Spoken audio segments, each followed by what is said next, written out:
So on this topic, we're going to talk about getting started with SharePoint Agent. My name is Vesa Juvonen. I'm a principal product manager in Microsoft on the SharePoint organization. And this is actually part of a series, this video. So there is a previous introduction on SharePoint Agent on the series, and there's going to be more videos within this series as well. They will be all mentioned in the video notes if you're watching this as a recording. But let's actually get moving on to SharePoint Agents. And we're going to recap some of the baseline things which might or might not be aware, but making sure that everybody understands what do we mean when we talk about SharePoint agents versus knowledge agents or Copilot agents and all of these agentic things. What can all of this do? But really, the number one thing to obviously always understand and ground us is that the AI transforms on how we scale, share, and act in our most crucial asset, knowledge. And knowledge, where is knowledge quite often stored? Well, knowledge is quite often stored within the documents, and quite often in many cases, those documents are stored within a SharePoint. Doesn't really matter if you're using Teams or Planner or Viva Engage or whatever services you're using.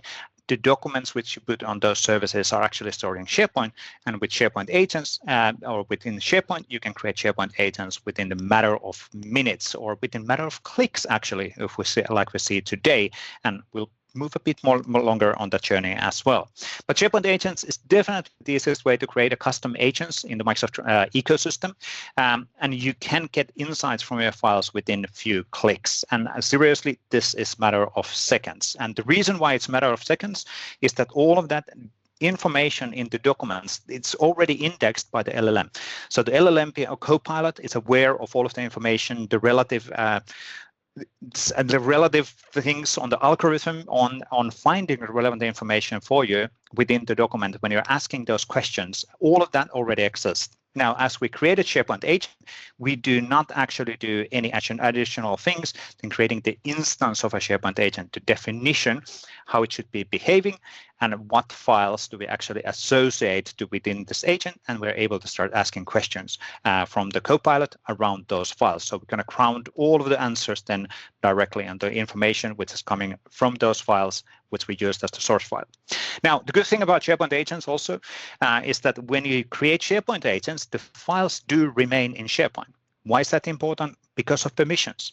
Because if you actually start exporting files from SharePoint, for example, to Azure and Azure Foundry and information, you will most likely lose the permissions and all of the labeling and compliance information which you actually have in SharePoint.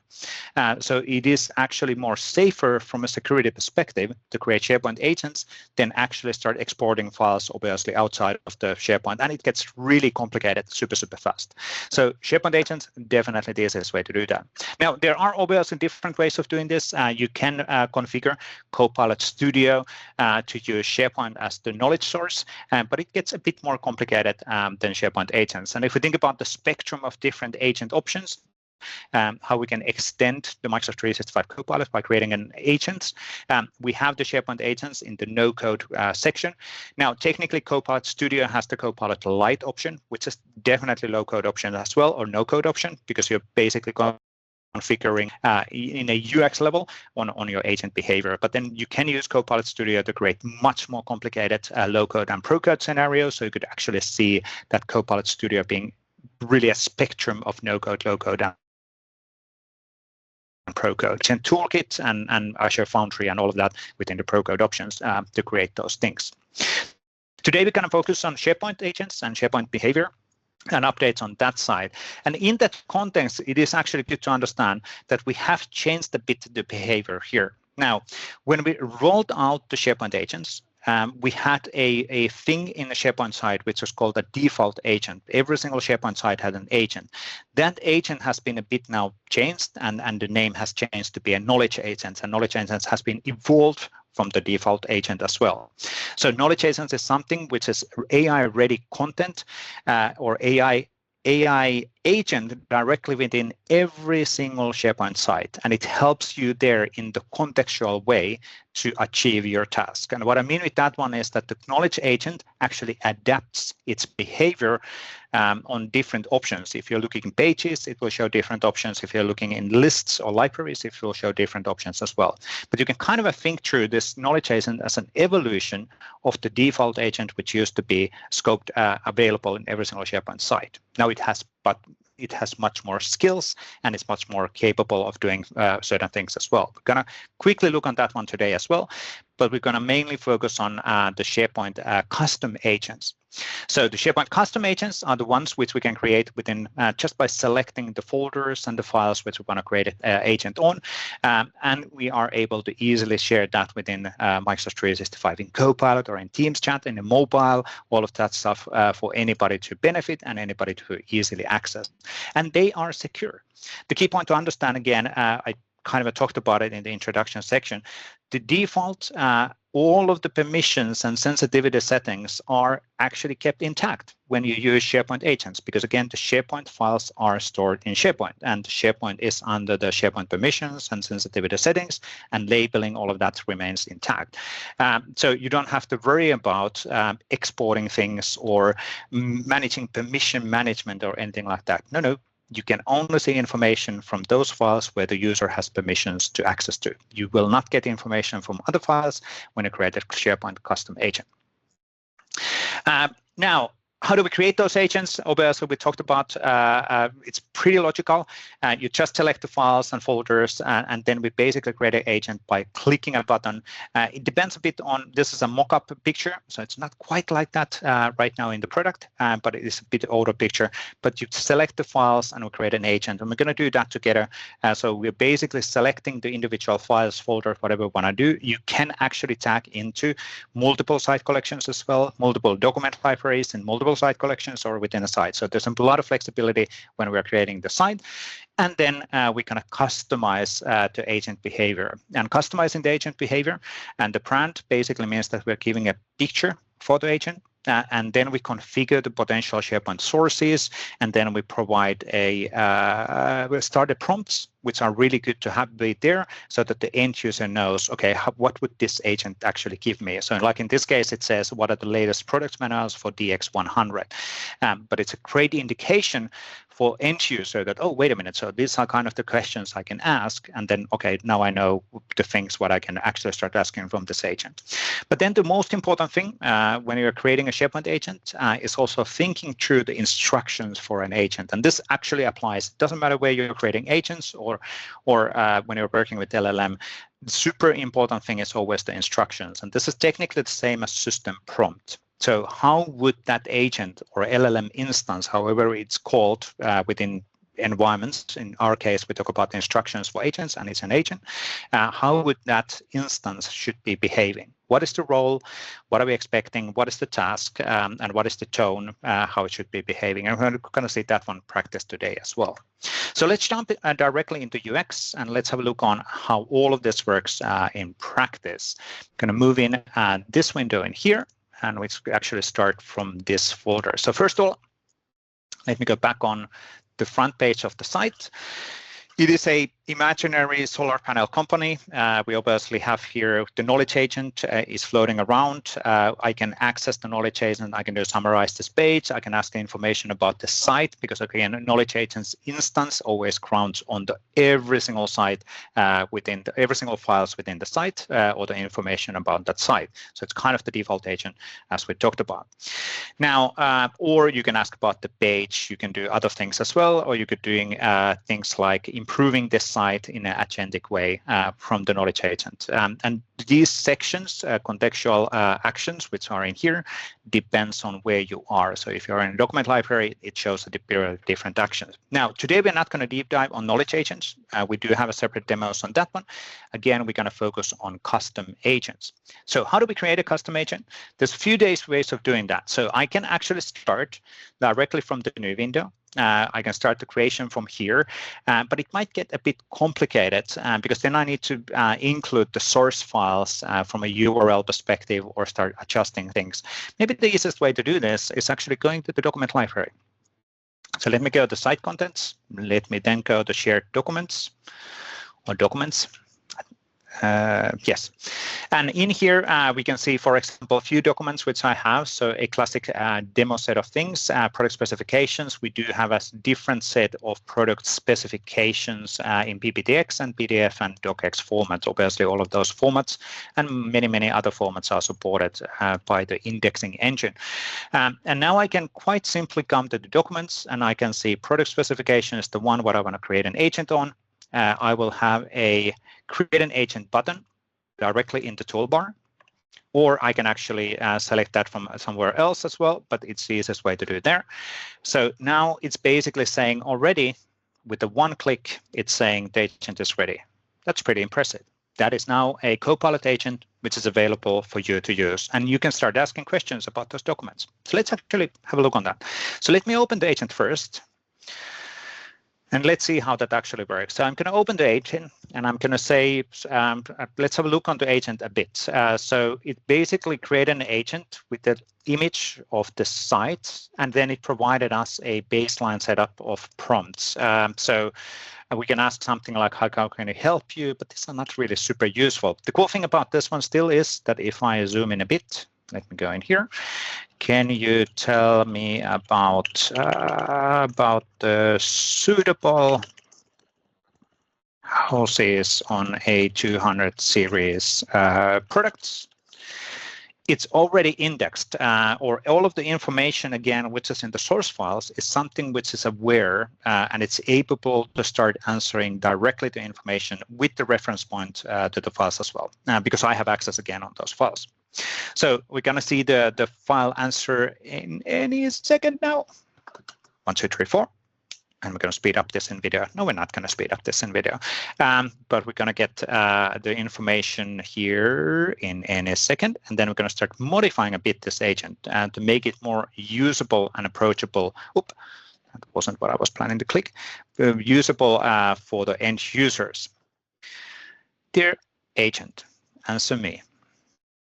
And of course, it's a demo effect, and this easily happens. But so we're not going to wait for the things. Demo effects are always, demo effect might happen. It's going to actually edit the site and do the testing a bit more.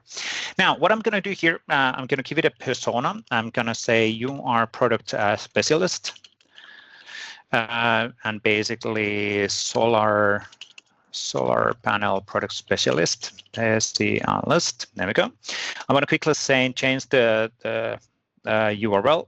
Let's not actually use the faces. Let's actually go to the demo agents. Let's give it a nice solar agent smiling face as an icon. And let me see our list. Save that one. And then that's basically the identity. So that is the name, that is the purpose, and we could say something like solar panel product details.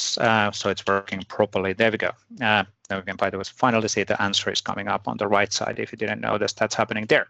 Now I'm going to do on the sources tab on the edit agent. Super important thing.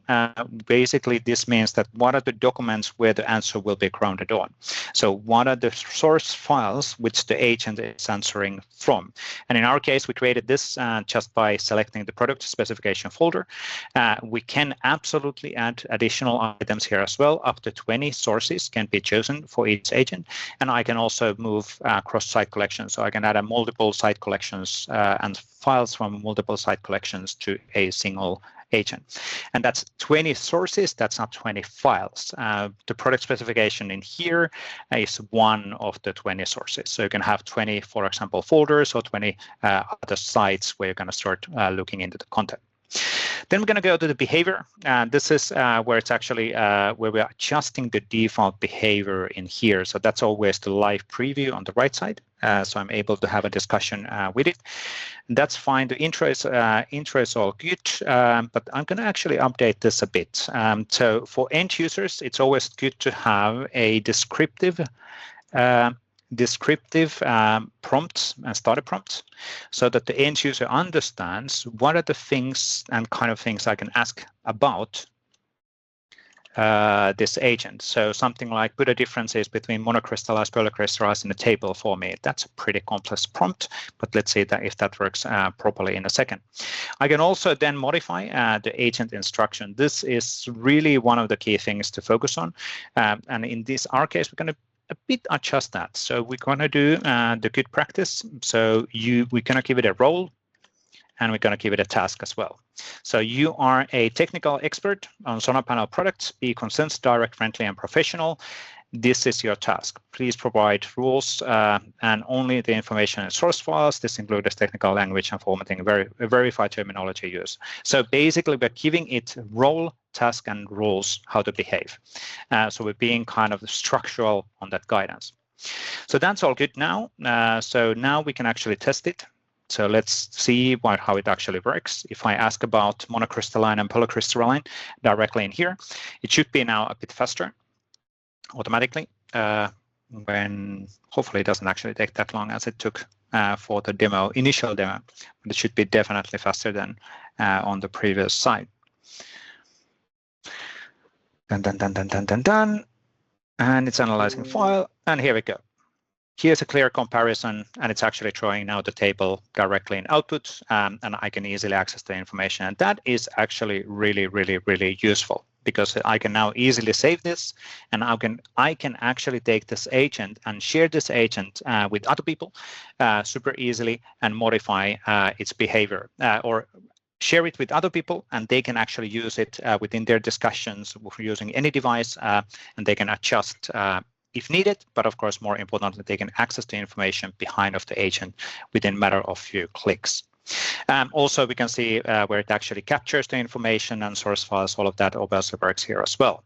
So now, as it's created, that panel is now updated.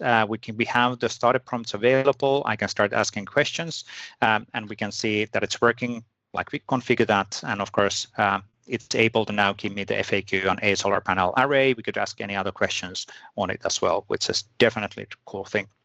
Now, as it's working on that one, we're not going to wait for it. Let me actually go back on slides for a second. We'll come back on the demo in a few seconds. Now, what is super, super cool about the SharePoint agents is the fact that you're able to share them super easily. So I can share the file, link to the file or link to the agent easily in Microsoft Teams chat or any other location as well. And this makes it super easy to access the information behind of that product specification, the agent, using any device. So you can imagine a world where the salesperson is meeting customers on a daily basis and they only have a tablet. And it would take quite a long time to actually go through all of the documents on the product data and double checking things. Now you have somebody who's answering directly on the questions based on the source files.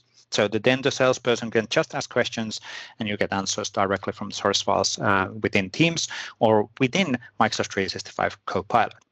So let's have a look on that one, and I'll go back on here. It's still thinking up on things.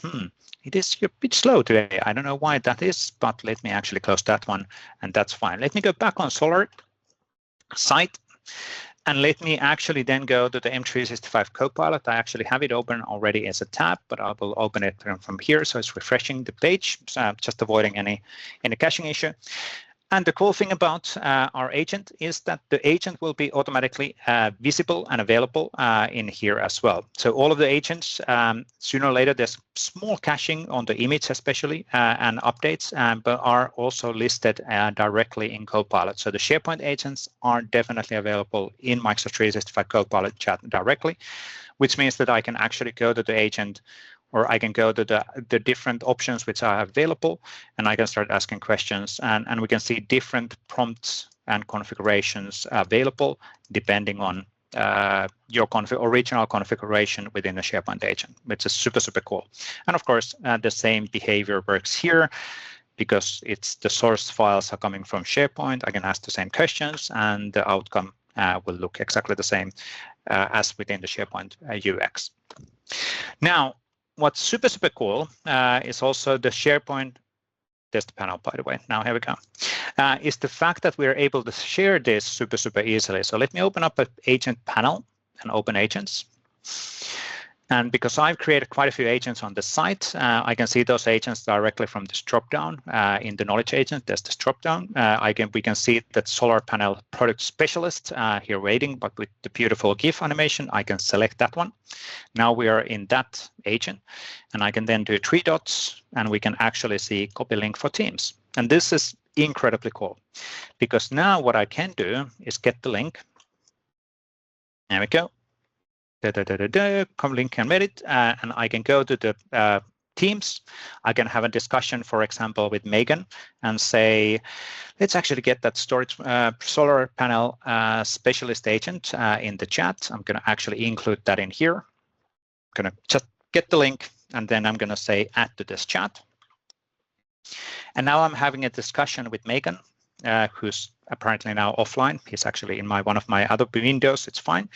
But now I can actually see exactly the same questions as I configured for Microsoft 365 Copilot or SharePoint panel directly within Teams. And of course, all of the questions are available. So now I can start asking solar panel product specialist.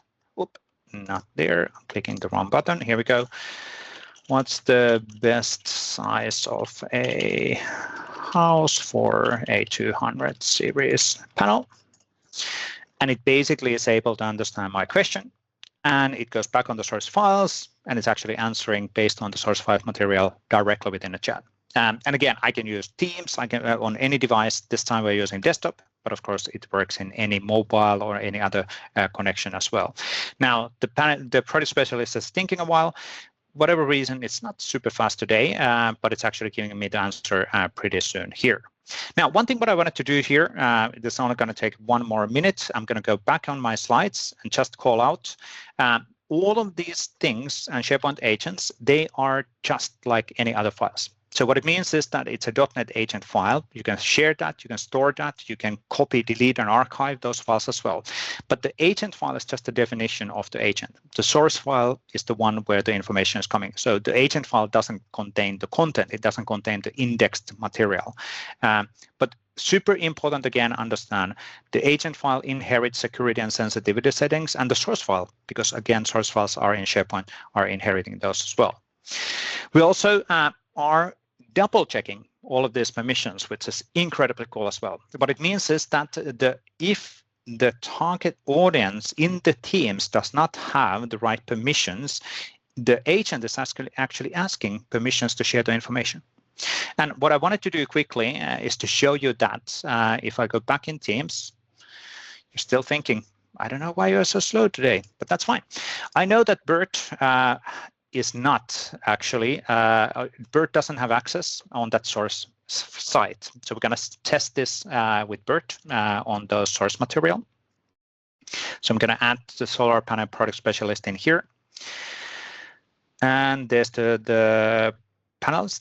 And now I can see the starter prompts in the same way as, of course, we configured in other options as well. But now when I start asking questions, oh, there we go. The answer with Megan is now working properly. Let me actually go and have a look on that.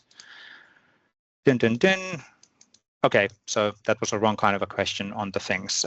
Okay, show me the FAQ. Work on it. I will chat with you and Bert on the other window. Thank you, agent. You're doing really well. Now, with Bert, we have a bit of a different situation. Bert does not have access on the source files. So what's going to happen here is super, super cool. If I click what products do we have, ooh, I will close that one. It will basically detect that the solar panel product specialist is behind on the files. Bert does not have permissions to it. So we're going to actually see a permission or an ask from me to confirm that I want Bert to have access on these files. And hopefully this comes a bit faster today. Or maybe I've been playing too much on different agents and agent instances that it's getting complicated for today. I will let it actually do that there for a while. And from a timing perspective, I will go back on slides. We'll go back on seeing that it's actually showing us the permission thing in a second. Just to call out also agent specification, it is an agent file. If I would download the agent file, you can actually see the content of the agent file. It is a declarative agent for those who are technically knowledgeable on what that actually means, but it basically has all of the information in technical format, in JSON format, in that definition. And now, if you're looking in, there was a question on the licenses on the SharePoint agents. So there is two different options. You need to either have the Microsoft 365 Copilot license, or you can use the Microsoft 365 pay-as-you-go option with these agents. And there is more details on that pay-as-you-go pricing behind of that URL. And I do know that URL, maybe David has the URL to put it in chat, but I'll give it to you in a second. But these are the options for SharePoint agents. And if you're looking in more on details on SharePoint agents, we do have a lot of URLs available. But before we close up on this one, and I'll give it